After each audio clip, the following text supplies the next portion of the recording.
funcionamiento los mecanismos de defensa. Para ello quiero dar un mayor contexto. Cuando hablábamos en la clase anterior de representaciones objetales buenas y malas, y es muy importante tenerlo claro para entender cómo funciona la decisión, debemos un poco usar nuestra imaginación para tratar de comprender la experiencia de un bebé o una bebé cuando nace. Entonces está expuesta a múltiples experiencias ambientales, frío, calor, la tela de la ropa puede sentirse áspera o se puede sentir suave, y esos son estímulos externos, ¿no? Las caricias se pueden sentir suaves. Si tristemente es golpeado, pues obviamente experimentará dolor en su piel. Lo mismo, o sea, toda la información que viene de los sentidos, ¿no? Puede tener percepciones olfativas que sean agradables y desagradables. Sin embargo, el bebé, la bebé, no tiene la capacidad cognitiva ni obviamente el uso del lenguaje verbal para significar esas experiencias. Entonces solamente se pueden, digamos que, experimentar como agradables o desagradables. Lo agradable es lo placentero, y a eso los adultos en las teorías le llamamos experiencias buenas. Y a todo lo que causa displacer, como desagrado, dolor, frustración, ira, incomodidad, se le llaman experiencias malas. Como se fijan, lo bueno y lo malo no tiene que ver con el deber hacer, o sea, no tiene que ver con la moralidad, sino cómo se perciben las experiencias. Pero también tenemos que lidiar con nuestras experiencias internas. Cuando tenemos hambre, ustedes un poco pueden recuperar la sensación. Ustedes cuando sienten hambre, saben que tienen hambre. No les angustia el malestar. Pero digamos, si estuviera en una situación en que ya han pasado 1 o 2 días en que no pueden comer, la sensación del hambre es sumamente displacentera. Obviamente ustedes tienen otros referentes cognitivos y otros recursos para minorar su hambre, pero los bebés y las bebés no, o sea, dependen de un otro que venga a satisfacer la necesidad que está ahí. Entonces también las experiencias internas se clasifican como placenteras o displacenteras. En este caso, el hambre, cuando no es satisfecha, pues entra en la categoría de sensaciones o percepciones malas. Para poder entenderlo todavía más, esto es a lo que se refiere Melanie Klein con la división de pecho bueno y pecho malo. Entonces, pecho bueno evidentemente no se refiere al pecho, es una metáfora de cuando el bebé o la bebé recibe experiencias que son satisfactorias y placenteras. Y en cambio el pecho malo es cuando percibe experiencias displacenteras, dolorosas, que le causan ira, que le causan algún tipo de dolor. Entonces, entendiendo esto, podemos pasar al siguiente nivel de la conformación del self, cuando ya hay más elementos cognitivos y de lenguaje para ir diferenciando a uno y al otro, aunque el único código de lenguaje sea el sí o el no. O sea, el poder decir que sí o no es un elemento muy importante también para la constitución de nuestro self. Porque generalmente, pero no es regla, diremos sí a lo que es placentero y diremos no a lo que es displacentero. Entonces, esto es a lo que se refiere con bueno y malo.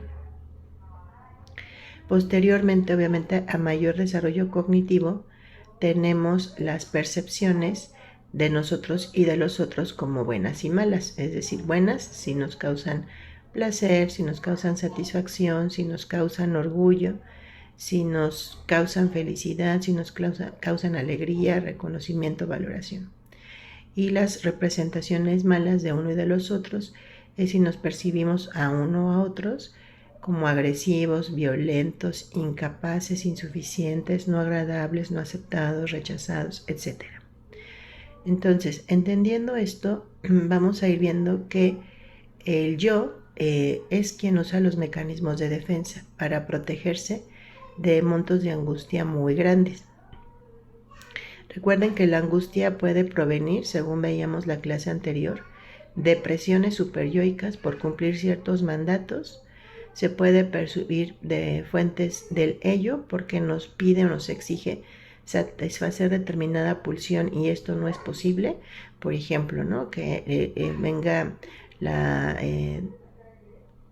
petición, o digamos así simbólicamente hablando del ello, de ser amados por tal o cual persona, pero esa tal o cual persona no puede amarnos, ¿no? Entonces el yo se angustia ante esa situación o se angustia ante la realidad exterior, ¿no?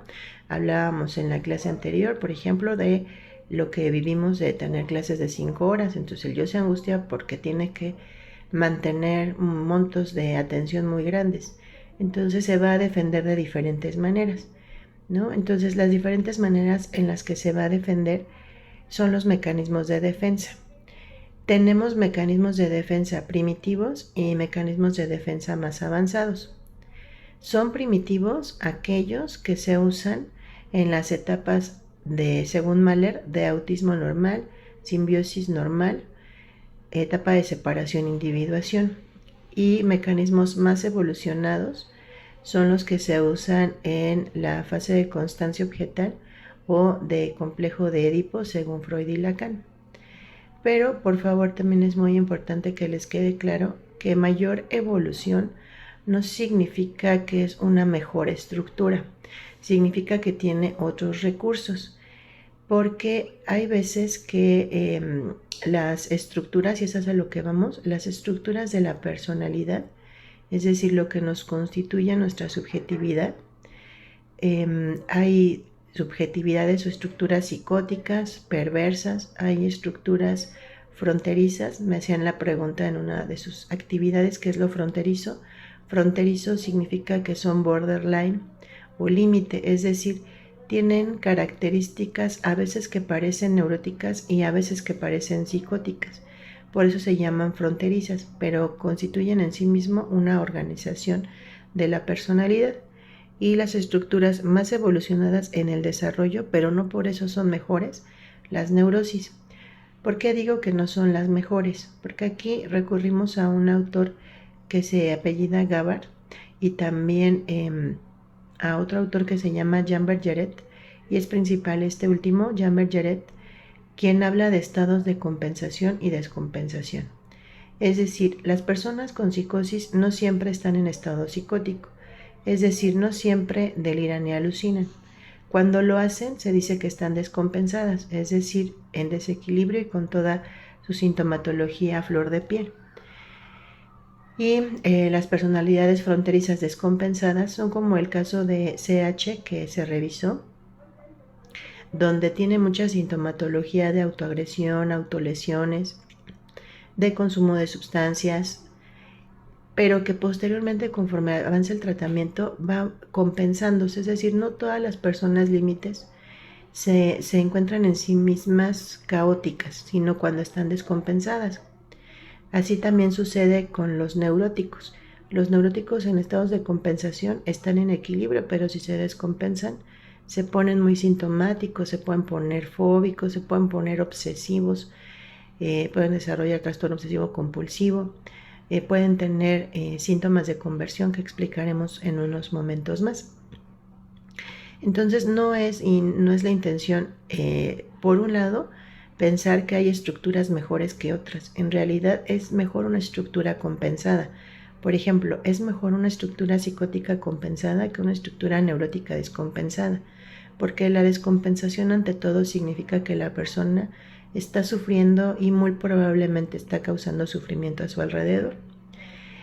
Entonces eso por un lado, ¿no? O sea, no es mejor. Y lo otro es que no es la finalidad hacer una etiqueta, sino que entender cómo pueden ir funcionando estas estructuras nos permite elegir el tratamiento más adecuado dentro del vasto modelo psicoanalítico.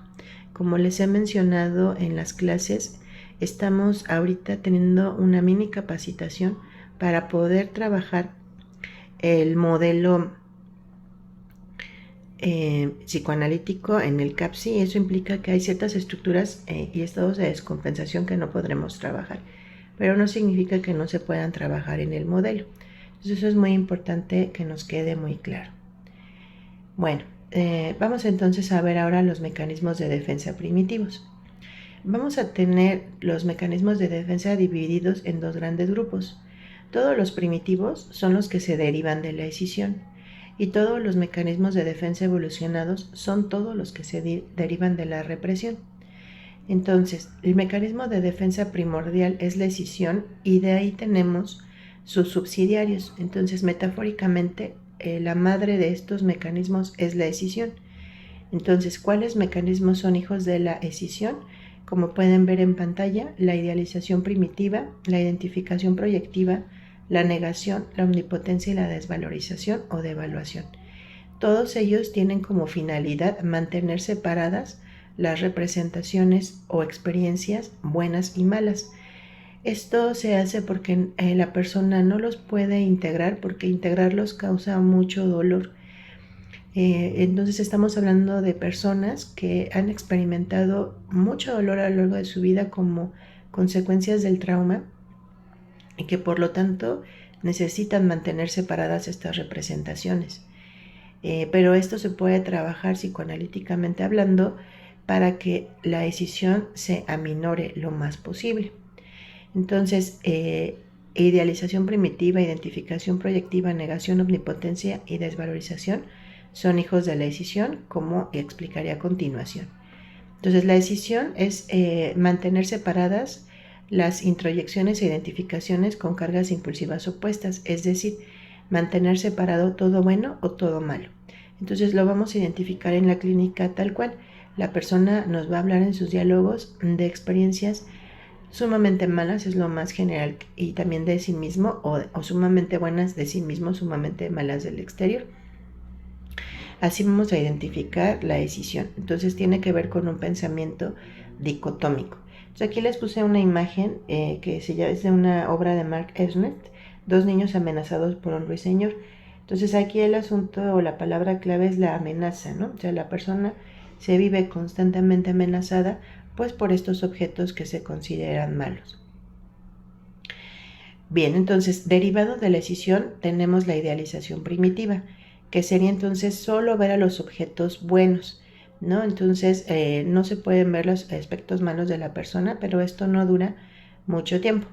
Entonces, la idealización primitiva es considerar que la persona es totalmente buena, pero de una manera irreal, porque sabemos que todos y todas tenemos cualidades y defectos.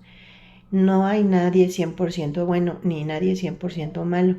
Entonces, la idealización primitiva consiste en creer que el otro es 100% bueno, hasta que el otro falla y entonces aparece la experiencia negativa. Entonces, la idealización primitiva es, como tal, creer que el otro es 100% bueno, y generalmente la persona se asume como 100% mala, pero pues esto es muy irreal. Bien, el siguiente mecanismo derivado de la escisión es la identificación proyectiva. Tal como se define aquí, los impulsos agresivos se ponen en los otros, de los que se tiene que cuidar, pero esto es logrado con escasa medida. Entonces, la identificación proyectiva es ante todo un mecanismo de defensa que mueve a la otra persona. Entonces vamos a pensar en una persona A y una persona B. Entonces la persona A es la que va a proyectar, por eso es proyectivo, va a proyectar sus objetos malos en los otros y va a hacer que el otro actúe esta proyección, o sea, es decir, que el otro se identifique con lo que le ha sido proyectado. Entonces vamos a poner un ejemplo. Vamos a suponer que hay un docente que considera que todos sus alumnos son flojos y que no vale la pena nunca y que no ha tenido ningún grupo que le demuestre lo contrario. Entonces vamos a pensar que llega a un grupo y entonces este grupo lo conoce por primera vez. Pero como esta persona ya da por hecho que son flojos, de manera no verbal les hace gestos que demuestran fastidio o hace la clase muy cansada porque no se esfuerza, pensando que no vale la pena esforzarse porque los otros no van a responder. Entonces es altamente probable que el grupo reaccione de la misma manera, es decir, con aburrimiento, confirmándole a la persona A que tiene razón, que el grupo es flojo. Sin embargo, en eso no se da cuenta que es la persona quien ha movilizado esto en el otro. También lo podemos ver en la clínica cuando vamos a entrar a sesión con los pacientes, podemos experimentar nerviosismo, ¿no? Porque somos novatos o porque tenemos dudas de nosotros mismos. Pero vamos a pensar que en alguna sesión sí entramos nerviosos, pero no particularmente de manera intensa. Pero cuando termina la sesión nos sentimos sumamente mal, agobiados, preocupados, a lo mejor hasta pensando que no servimos para esto y no alcanzamos a identificar bien por qué, porque recuerden que los mecanismos de defensa son inconscientes. Pero en la supervisión, al estar hablando de los contenidos de la persona, nos percatamos que hubieron gestos, expresiones que hicieron que ustedes como alumnos se preocuparan. Entonces estamos viendo ahí una identificación proyectiva, es decir, en ese caso el paciente de manera verbal y no verbal hizo saberles de manera inconsciente que se sentía en peligro, amenazado, descorazonado, desmotivado y que eso le pone en riesgo. Entonces ustedes, porque estos mecanismos son inconscientes, no hacerlos conscientes, se quedan con la sensación. Entonces, retomando lo que hablábamos de memoria implícita, sin poder decir por qué lo sienten en su cuerpo como angustia. Entonces ahí vemos tanto la operación de la identificación proyectiva como otro ejemplo de la memoria o inconsciente implícito, porque se vive corporalmente. Es en el espacio de la supervisión y en su terapia donde se puede identificar que ha operado una identificación proyectiva. Bueno, el siguiente es la negación primitiva. Entonces aquí es negar totalmente aspectos de la realidad. Esta negación es una negación que se ve, por ejemplo, en la psicosis. Por eso les digo que los mecanismos de defensa, pues en este momento son primitivos, porque son personas que realidades las niegan totalmente y hacen como si no existieran, inclusive haciendo una nueva realidad, pensando en precisamente la psicosis. La omnipotencia y desvalorización la vamos a ver tanto en estructuras narcisistas como en estructuras que tengan rasgos narcisistas. Entonces la omnipotencia y la desvalorización hacen muy evidente cómo son hijas de la escisión, porque la omnipotencia significa que la persona es totalmente buena y totalmente poderosa, y los otros son totalmente malos. Entonces la persona omnipotente es arrogante, soberbia y devalúa al otro, justamente para no permitir reconocer que él también o ella tiene defectos y no poder reconocer que el otro tiene también cualidades. Por eso es un mecanismo que se usa principalmente en características narcisistas. Entonces, esta es la explicación de estos mecanismos de defensa primitivos. Entonces, aquí les puse también ejemplos de esto. Espero que ya con esto ejemplificado y explicado quede mejor. Entonces, una mujer de 32 años con diagnóstico de personalidad borderline, que es lo mismo que decir fronteriza, que es lo mismo que decir límite, describe a su terapeuta como el único que me entiende y completamente maravilloso, es decir, totalmente bueno.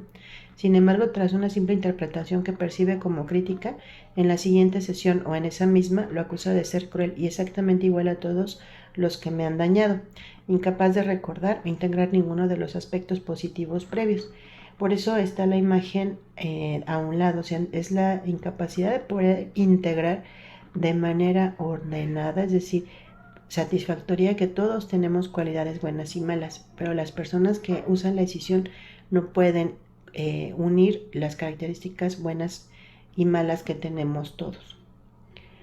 De idealización primitiva, ¿no? Por ejemplo, un paciente con rasgos narcisistas conoce a una nueva pareja y la percibe instantáneamente como perfecta. Solo habla de sus cualidades extraordinarias, ignorando cualquier evidencia que contradiga esta imagen idealizada. Esa es la idealización primitiva. Pero después dice, al experimentar la primera discusión con su pareja, no puede integrar esta experiencia negativa con la imagen idealizada, provocando una crisis. Entonces ahí puede actuar, ya empezar a verlo como todo malo. Se pueden utilizar varios mecanismos de defensa porque todos son hijos de la decisión, o sea, todos funcionan para eso, no necesariamente se utiliza uno. De identificación proyectiva. Un paciente no solo atribuye hostilidad a su terapeuta, sino que la induce. Entonces esta respuesta provoca constantemente. Entonces cuando eventualmente siente frustración, le exclama, por ejemplo, que el terapeuta le diga pues que no le está pagando, ¿no? Entonces dice, lo ve usted es igual que mi padre abusivo. Entonces que trata de controlar al terapeuta considerando que es alguien persecutorio y que no le da lo que está necesitando, ¿no? Y entonces, en consecuencia, la persona actúa. Aquí un ejemplo de negación: un hombre de 45 años con diagnóstico de cáncer rechaza completamente su condición médica. Obviamente estamos hablando de una negación masiva, ¿no? Entonces ya prácticamente psicótica. A pesar de los resultados de estudios y empeoramiento, continúa afirmando que está perfectamente saludable, o sea, ya se encuentra delirante. Entonces, esta negación le permite evitar la angustia asociada a su diagnóstico, pero impide su capacidad para integrar aspectos contradictorios de su realidad, evitando la imposibilidad de ligar estados emocionales opuestos: esperanza, todo bueno, versus realidad, que podría estar considerando como todo malo, ¿no? Esa es la negación. Y bien, tenemos finalmente el mecanismo más avanzado, que es el de la represión. La represión tiene como objetivo, tal cual lo dice, que un deseo prohibido no se realice, o un recuerdo o una emoción que causa displacer no se pueda explicarle a la persona. Por ejemplo, un adulto de 35 años consulta por síntomas de ansiedad y pesadillas recurrentes. Durante la terapia no recuerda eventos traumáticos específicos de su infancia, aunque manifiesta una inexplicable sensación de abandono. Estos recuerdos han sido inconscientemente reprimidos, es decir, aparecen como una laguna en la memoria. Entonces, la represión también es madre de otros mecanismos de defensa. Este mecanismo del que estoy hablando es la disociación, que implica no recordar aspectos de nuestra vida. Sin embargo, el material reprimido emerge a través de sueños angustiantes, donde aparece un niño encerrado, es decir, hay una simbolización. Y también presenta síntomas somáticos como tensión muscular crónica.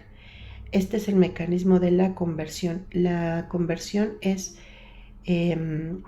representar en el cuerpo algún conflicto. Por ejemplo, si hay dificultades para disfrutar del placer sexual, se puede vivir como frigidez o impotencia. O si hay crítica intensa hacia uno mismo, como dolor de cabeza, es decir, cefalea. Esa es la conversión. También tenemos la intelectualización, que es dar explicaciones muy rebuscadas a los acontecimientos para negar las experiencias negativas. Por ejemplo, lo que hablábamos del salón, ¿no? Entonces, intelectualizar lo que pasa en el salón, como diciendo que pues sí, aguántense a todas las horas de clase, porque finalmente eso los va a hacer mejores psicólogos, y a ver qué escuela puede decir que los ha capacitado para tolerar la frustración de manera tan alta.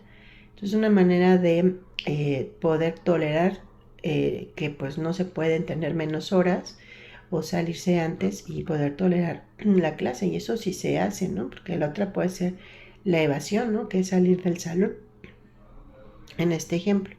Entonces, hijos de la represión son la conversión, la intelectualización, la racionalización, que es dar justificaciones al por qué uno hace lo que hace, para justamente reprimir sobre todo dos grupos de pulsiones: reprimir la pulsión agresiva y o reprimir la pulsión sexual. Tenemos también la proyección, la identificación, es decir, para reprimir mis aspectos agresivos me identifico con tal o cual persona que asumo que no se enoja, o si lo hace lo menos posible. Entonces considero que me parezco, quiero parecer a esa persona. Esa es la identificación, que no es lo mismo que la identificación proyectiva, porque aquí se quiere o se identifica con aspectos positivos de otra persona para poder tolerar sus aspectos agresivos y o sexuales. Tenemos entonces el mecanismo de la identificación serían básicamente los mecanismos, la sublimación, por supuesto, también, que ya hablábamos. Todos son derivados de la represión. Entonces, la sublimación: se reprime el impulso agresivo, pero se pone al servicio de los otros, como podría ser ser dentista, ¿no? Ser médico, ser psicólogo, ser filósofo, etc. Entonces, tenemos, para finalizar este video, dos grandes grupos de mecanismos de defensa: los mecanismos de defensa primitivos, que son los derivados de la escisión, y los mecanismos de defensa más evolucionados, que son los derivados de la represión. Espero haber sido clara, y si no, anoten sus dudas para poder explicarlas en este video o en el espacio designado para ello.